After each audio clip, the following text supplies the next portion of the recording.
और आइए अब खबरों में आगे बढ़ते हुए बात हाथी के माया लोभ की, क्योंकि जिस भतीजे आकाश आनंद को मायावती ने पहले उत्तराधिकारी फिर नेशनल कोऑर्डिनेटर बनाया था, उसे अब सभी पदों से हटा दिया है।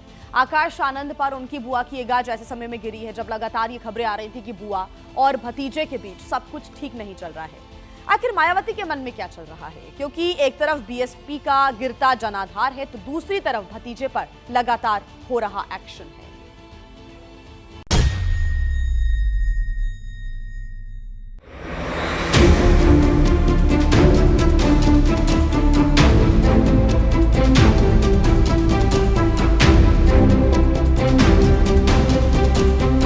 जय भीम, जय भारत। अब बैठे सभी साथी जानते हैं कि इस देश में सिर्फ 2 धरना सेठों ने तरक्की करी है पिछले 10 सालों में। हमारे 80 करोड़ की जनता आज भी गरीब है।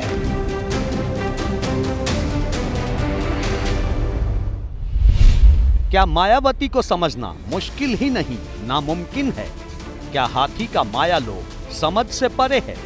ये सवाल इस वक्त बहुजन हिताय बहुजन सुखाय का नारा देने वाले हर बीएसपी कार्यकर्ता के दिलो दिमाग में घूम रहा है, क्योंकि बीएसपी सुप्रीमो मायावती ने अपने भतीजे आकाश आनंद की नेशनल कोऑर्डिनेटर के साथ साथ सभी पदों से छुट्टी कर दी है।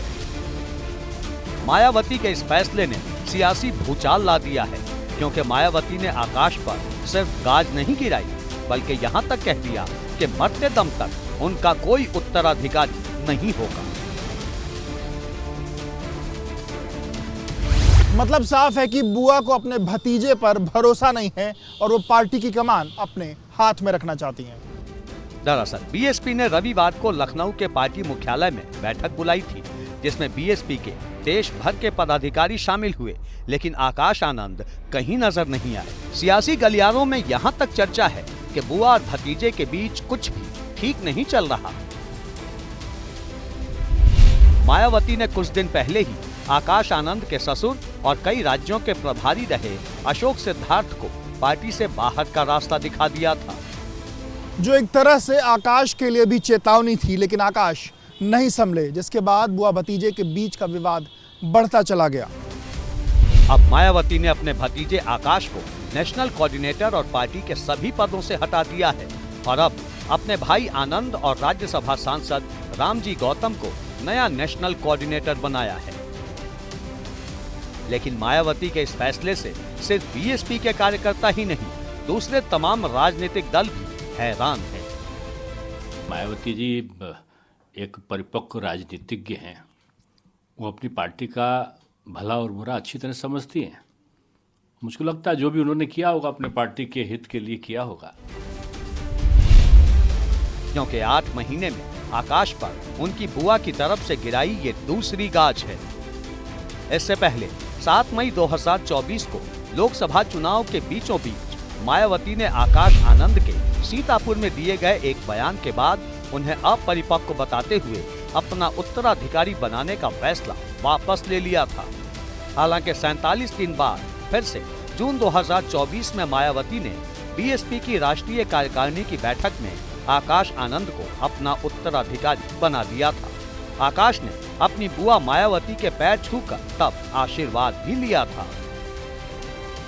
लेकिन अब मायावती ने साफ कर दिया है कि उनके जीते जी उनका कोई उत्तराधिकारी नहीं होगा।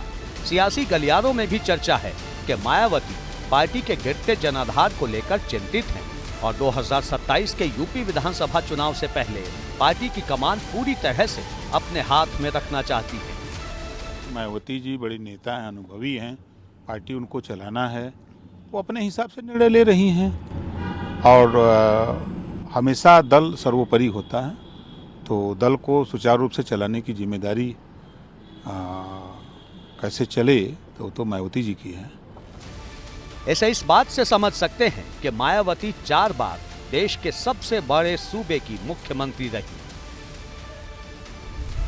पहली बार 3 जून 1995 को मुख्यमंत्री बनी, दूसरी बार 21 मार्च 1997 को सीएम बनी, तीसरी बार 3 मई 2002 को और चौथी बार 13 मई 2007 को मुख्यमंत्री बनी। मतलब यूपी में सबसे ज्यादा शपथ लेने का रिकॉर्ड मायावती के पास है। लेकिन मौजूदा सच ये है कि यूपी में बीएसपी का एक भी सांसद नहीं है। यहां तक कि विधान परिषद तक में बीएसपी का झंडा बुलंद करने वाला कोई नहीं है। 403 विधानसभा वाले यूपी में बीएसपी का सिर्फ एक विधायक है। जिस दलित वोट को बीएसपी का कोर वोटर माना जाता था, उसका भी करीब करीब मोह भंग हो चुका है। सिर्फ जाटो वोटर ही बीएसपी के साथ हैं। इसी का नतीजा है कि 2017 के यूपी विधानसभा चुनाव में बीएसपी को 22.23% वोट मिले थे, लेकिन 2022 के यूपी चुनाव में ये वोट प्रतिशत गिरकर 13% पर आ गया। इसी तरह 2019 के लोकसभा चुनाव में यूपी में बीएसपी को 19.43% वोट मिले थे और पार्टी ने 10 सीटें भी जीती, लेकिन 2024 में ये वोट प्रतिशत 9.39 ही रह गया और पार्टी का खाता तक नहीं खुला। इतना ही नहीं, हाल ही में दिल्ली, महाराष्ट्र, हरियाणा और झारखंड में हुए विधानसभा चुनाव में भी बीएसपी का प्रदर्शन निराशाजनक ही रहा। पार्टी को उम्मीद थी कि आकाश आनंद के आने से युवा वोटर उससे जोड़ेगा, जिसका फायदा बीएसपी को होगा, लेकिन ऐसा हुआ नहीं।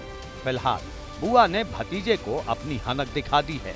अब आगे आगे देखिए होता है क्या।